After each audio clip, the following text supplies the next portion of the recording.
پیر احمد رضا بخاری شاہ صاحب ہماری ویڈیو دیکھ کر مسکرانے کیوں لگے؟ کیا ان کو ہماری ویڈیو پسند آئی یا نہیں؟ اور موٹر وے پولیس والوں نے ہمیں کیوں روکا؟ یہ سب کچھ آپ کو میرے ویلوگ دیکھنے کے بعد ہی پتہ چلے گا۔ کچھ دن پہلے پیر احمد رضا بخاری شاہ صاحب سے محفل کے اختتام پر میری ملاقات ہوئی۔ میں نے پیر صاحب سے کہا کہ پیر صاحب، میں اور میری ساری ٹیم آپ کو ملنا چاہتے ہیں۔ پیر صاحب نے فرمایا کہ آپ ایسا کرو کہ جمعہ والے دن آپ میرے آستانے پر آ جاؤ، تو انشاءاللہ میں آپ کو وہیں ملوں گا۔ پھر میں نے اپنی ٹیم کے ساتھ مشورہ کیا۔ مشورہ کرنے کے بعد میری ٹیم والوں نے کہا کہ اس سے بڑھ کر ہمارے لیے اور کیا بات ہو سکتی ہے۔ جیسا کہ پیر احمد رضا بخاری شاہ صاحب نے مجھے کہا تھا کہ آپ نے جمعے والے دن آنا ہے، کیونکہ میں آپ کو اگر ملوں گا تو جمعے والے دن ملوں گا۔ تو پھر میں اور میری ٹیم ساری ہم نے اپنی تیاری کی۔ تیاری کرنے کے بعد ہم اپنے گھروں سے نکلے پیر صاحب کے پاس جانے کے لیے۔ ہم اتنے امیر تو نہیں تھے کہ ہم کار کروا لیتے، لیکن الحمدللہ جیسے بھی تھے ہم اپنی بائکوں پر گئے ہیں۔ اچھا دوستوں، اپنی سواری کا تو اپنا ہی مزہ ہے، چاہے وہ موٹر سائیکل ہو، چاہے وہ کار ہو یا کوئی بھی ہو، اپنی سواری کا اپنا مزہ ہے، کیونکہ بندہ جہاں مرضی چاہے روک سکتا ہے یا ریسٹ کر سکتا ہے، کچھ بھی کر سکتا ہے۔ آپ دیکھیں اتنا پیارا موسم بنا ہوا ہے، یہ بادل بنے ہوئے تھے اور ہم انجوائے کرتے ہو گئے ہیں۔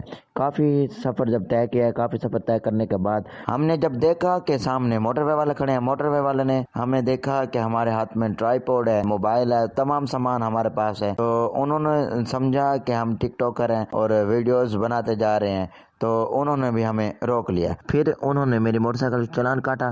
چلان میں نے وہی آن لائن پے کر دیا تھا اور اپنے شناختی کارڈ لے کر ہم اپنے سفر کے لیے روان دواں ہو گئے۔ آخرکار ہم پیر صاحب کے علاقے میں پہنچ گئے۔ ایک جگہ بھائی عرفان صاحب روکے ہیں، انہوں نے راستہ پوچھا ہے، تو پیچھے پیچھے ہم بھی آ رہے تھے، ہم بھی پھر وہیں رکے ہیں۔ یار یہ پیر صاحب سے ملنا ہے، احمد رضا شاہ صاحب سے، احمد رضا شاہ صاحب سے ملنا ہے۔ احمد رضا صاحب سے جیدیے جا رہے ہیں بھائی، چہرہ چکوتے ہی چلے جاؤ، ہم ساتھ ہیں۔ ہم جب رکے ہیں تو وہ بندہ وہ چندے والی ٹوکری لے کر آ گئے، شاید یہ چندہ دیتے ہوں گے۔ ہم نے بھی اس سے راستہ پوچھا، بھائی عرفان صاحب کی طرف اشارہ کرتے ہوئے کہتے ہیں کہ یہ بھائی بھی وہیں جا رہے ہیں، آپ ایسا کریں کہ آپ ان کے پیچھے پیچھے چلے جائیں۔ السلام علیکم دوستوں، فائنلی ہم پیر احمد رضا شاہ صاحب کے پاس ان کے آستانے پر پہنچ گئے ہیں۔ آگے چلتے ہیں، پیر صاحب سے ملاقات کرتے ہیں۔ آخرکار اتنا سفر طے کرنے کے بعد ہم پیر صاحب کے آستانے پر پہنچ گئے۔ آستانے پر پہنچنے کے بعد سب سے پہلے میں اور میری ٹیم نے پیر صاحب کے ساتھ سلام کیا۔ سلام کرنے کے بعد ہم پیر صاحب کے ساتھ گفتگو کرنے لگے۔ گفتگو کافی دیر چلتی رہی۔ اس کے بعد آپ نے ہمارا چینل وزٹ کیا۔ یہ کیا موبائل کس کا پڑا ہے؟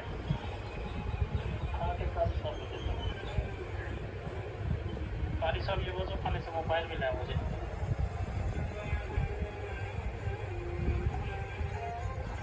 چینل وزٹ کرنے کے بعد پیر صاحب نے ہماری ویڈیو دیکھی اور مسکرانے لگے، اور جس مقصد کے لیے ہم گئے تھے آخرکار ہم نے وہ اپنا مقصد پورا کیا۔ ہم انٹرویو کی خاطر گئے تھے، پیر صاحب سے انٹرویو لیا۔ انٹرویو اگر آپ دیکھنا چاہتے ہیں تو وہ ہمارے یوٹیوب چینل پر ہمارے ساتھ جڑے رہے۔ اس ویلاگ کو ادھر ہی ختم کرتے ہیں۔ اپنا بہت سارا رکھیے گا خیال۔ اللہ حافظ۔